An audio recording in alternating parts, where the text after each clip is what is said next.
paling ngeri ketika Kangjeng Nabi ditaros engke urang dibahas. Setelah dibahas kumaha ieu engke lalakona cek Kangjeng Nabi az-zamir ma'a mizmarihi, tukang nyuling dibarengkeun jeung sulingna, wasyarib ma'a ka'sihi, tukang nginum dibarengkeun jeung gelasna, wah kaza. Iyalah urang geri ya Allah ya Rabb, berbagai maksiat urang mumpung aya kene kesempatan ku ari tobatan. Urang baheula pernah main remi tobatan, urang baheula pernah main gapleh tobatan, bisi ka babawa. Urang baheula pernah ngagitar resep tobatan, urang pernah nyuling resep baheula tobatan.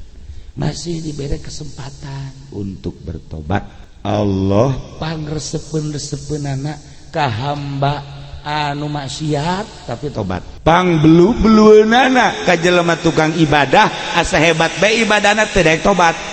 Ustad terek tobat belueun Allah, kiai terek tobat belueun Allah. Allah mah nu resepkeun mah ka jelema tukang maksiat tapi daek tobat.